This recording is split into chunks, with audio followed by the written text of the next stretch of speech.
কচিকাঁচাদের উপস্থিতিতে মুখরিত গণভবন প্রাঙ্গণ। বঙ্গবন্ধু শেখ মুজিবুর রহমানের ৯৯তম জন্মবার্ষিকী থেকে পরবর্তী ৫ বছরের রচনা ও চিত্রাঙ্কন প্রতিযোগিতার বিজয়ীদের পুরস্কৃত করতেই এ আয়োজন। মঞ্চে আসছেন পিদিম রায়।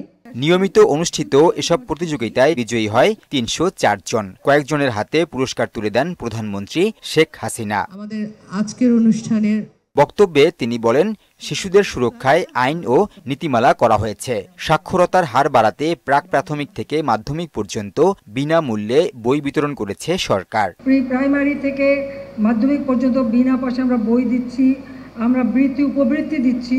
আমাদের গৃহীত পদক্ষেপে আজকে আমার সাক্ষরতার হার যা 2006 সালে ছিল মাত্র ৪৫ ভাগ, আজকে তার ৭৬.৮ ভাগে উন্নীত হয়েছে। সুদবিহীন ব্যাংকিং এ আত্মশুদ্ধির পথ এনআরবিসি ব্যাংকের ইসলামিক ব্যাংকিং আল আমিন। তথ্য প্রযুক্তিতে বিশ্ব এগিয়ে যাচ্ছে, বাংলাদেশের ছেলেমেয়েরাও আধুনিক প্রযুক্তির বাইরে থাকবে না, যোগ করেন প্রধানমন্ত্রী। বিশ্ব এগিয়ে যাচ্ছে প্রযুক্তির যুগে, আমাদের ছেলেমেয়েরা পিছিয়ে থাকবে না, তাদেরকেও সেইভাবে আধুনিক প্রযুক্তি জ্ঞান সম্পন্ন একটা জাতি হিসেবে গড়ে তুলব।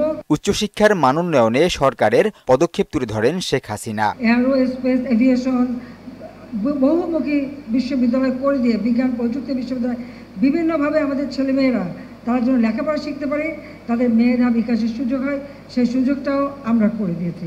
২০৪১ সালের মধ্যে স্মার্ট বাংলাদেশ গড়ার অঙ্গীকার জানিয়ে প্রধানমন্ত্রী বলেন, সেখানেও মুখ্য ভূমিকা রাখতে হবে তরুণদের। তোমরাই এই দেশকে স্মার্ট বাংলাদেশ হিসেবে তোমরা এগিয়ে নিয়ে যাবে। নাসির উদ্দিন, মোহনা সংবাদ, ঢাকা।